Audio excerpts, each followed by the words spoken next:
ইন্না লিল্লাহি ওয়া ইন্না ইলাইহি রাজিউন। যখন কেউ মারা যায় অথবা কারো মৃত্যুর সংবাদ শুনি, তখন সাথে সাথেই আমরা বলি ইন্না লিল্লাহি ওয়া ইন্না ইলাইহি রাজিউন।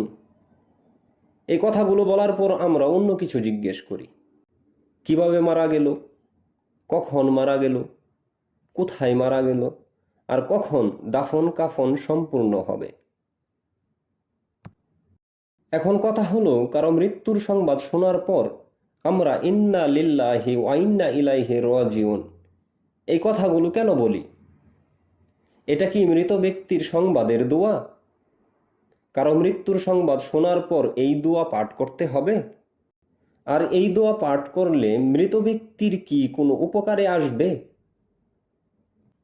হ্যাঁ, এটি একটি কুরআনের আয়াত এবং শক্তিশালী একটি দোয়া। তবে এই দোয়া মৃত ব্যক্তির সংবাদের দোয়া নাকি অন্য কিছু? এই দোয়া কোথায়, কোন অবস্থায় পাঠ করতে হয় সেই বিষয়ে কোরআন থেকে দেখব।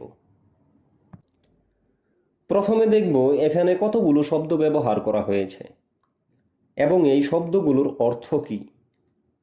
আরেকটি কথা বলে রাখি, ইন্না লিল্লাহি ওয়া ইন্না ইলাইহি রাজিউন এই দোয়াটি পবিত্র কোরআনের 2 নম্বর সূরা বাকারার 156 নম্বর আয়াত।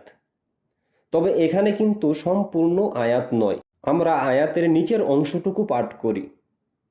সম্পূর্ণ আয়াতে সর্বমোট 10টি শব্দ রয়েছে, আমরা নিচের 6টি শব্দ পাঠ করি আর 4টি শব্দ ছেড়ে দেই। এখন দেখব মৃত্যুর সংবাদ শোনার পর আমরা যেই 6টি শব্দ পাঠ করি তার বাংলা অর্থ কি।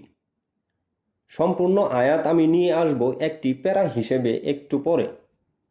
ইন্না নিশ্চয়ই আমরা বা আমি, লিল্লাহি আল্লাহর বা আল্লাহর জন্য, ওয়া এবং বা আর, ইন্না নিশ্চয়ই আমরা বা আমি, ইলাইহি তার দিকে অথবা তার কাছে, রাজিউন প্রত্যাবর্তনকারী বা পেছনে ফিরে যাব। নিশ্চয়ই আমরা আল্লাহর জন্য এবং নিশ্চয়ই আমরা তার দিকে প্রত্যাবর্তনকারী।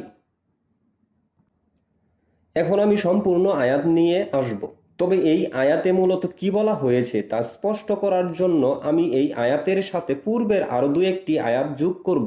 এই আয়াতের সাথে আরো 2-1টি আয়াত যোগ করব, তার কারণ হলো আমরা যেভাবে কোরআন পাঠ করি আল্লাহ কিন্তু সেভাবে কোরআন নাজিল করেনি। কোরআনে যখন কোনো একটি বিষয় আলোচনা করা হয়েছে তখন সেই বিষয়ে সম্পূর্ণ আলোচনা করা হয়েছে। এই বিষয়টি যারা বুঝতে পারে তাদের কাছে কোরআন সহজ একটি বই। আমার ইউটিউব চ্যানেলে একটি ভিডিও আছে কোরআন বোঝার সহজ উপায়, সেই ভিডিওটি দেখে নেবেন, তাহলে আপনি কোরআন সহজভাবে বুঝতে পারবেন। আল্লাহ বলেন, হে ঈমানদারগণ, ধৈর্য ও সালাতের মাধ্যমে সাহায্য চাও। নিশ্চয়ই আল্লাহ ধৈর্যশীলদের সাথে আছেন। যারা আল্লাহর রাস্তায় নিহত হয় তাদেরকে মৃত বলো না, বরং তারা জীবিত, কিন্তু তোমরা অনুভব করতে পারো না। আর অবশ্যই আমি তোমাদেরকে পরীক্ষা করব কিছু ভয়, ক্ষুধা এবং জানমাল ও ফল ফলাদির স্বল্পতার মাধ্যমে। আর তুমি ধৈর্যশীলদের সুসংবাদ দাও। তাদেরকে যখন বিপদ আক্রান্ত করে তখন বলে, নিশ্চয়ই আমরা আল্লাহর জন্য এবং নিশ্চয়ই আমরা তার দিকে প্রত্যাবর্তনকারী। তাদের উপরই রয়েছে তাদের রবের পক্ষ থেকে মাগফিরাত ও রহমত এবং তারাই হিদায়াত প্রাপ্ত। 2 নম্বর সূরা বাকারা আয়াত 153 থেকে 157 নম্বর পর্যন্ত। অনুবাদ আল বায়ান। এখানে 5টি আয়াত, আর এই 5টি আয়াত মিলিয়ে একটি প্যারা ঘটনা বা একটি বিষয়। এই আয়াতগুলো স্পষ্ট, এই আয়াতগুলো নতুন করে ব্যাখ্যা করার কোনো প্রয়োজন নেই। শুধু ফ্রেশ একটি মন নিয়ে ধীরে স্বস্তিতে চিন্তা ভাবনা করে পড়লেই আপনি সহজেই বুঝে যাবেন এখানে কি বলা হয়েছে। 53 নম্বর আয়াত থেকে একটি বিষয় আলোচনা শুরু হয়েছে এবং 57 নম্বর আয়াতে সেই আলোচনা শেষ হয়েছে। প্রথম আয়াতে বলা হয়েছে, হে ঈমানদারগণ, তোমরা ধৈর্য এবং সালাতের মাধ্যমে সাহায্য চাও। নিশ্চয়ই আল্লাহ ধৈর্যশীলদের সাথে আছেন।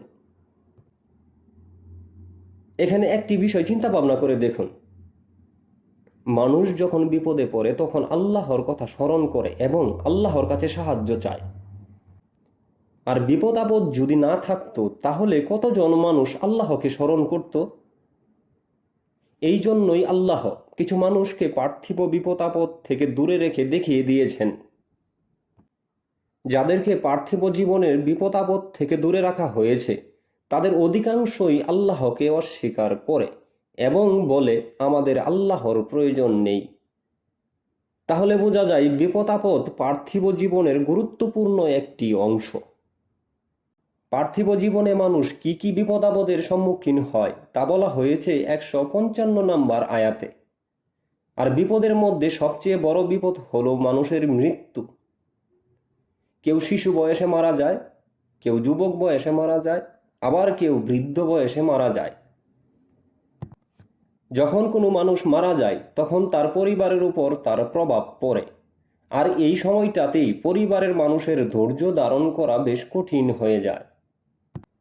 আর সেই জন্যই 156 নম্বর আয়াতে বলা হয়েছে, যত বড় বিপদই আসুক না কেন মানুষ যেন তাতে ধৈর্য ধারণ করে।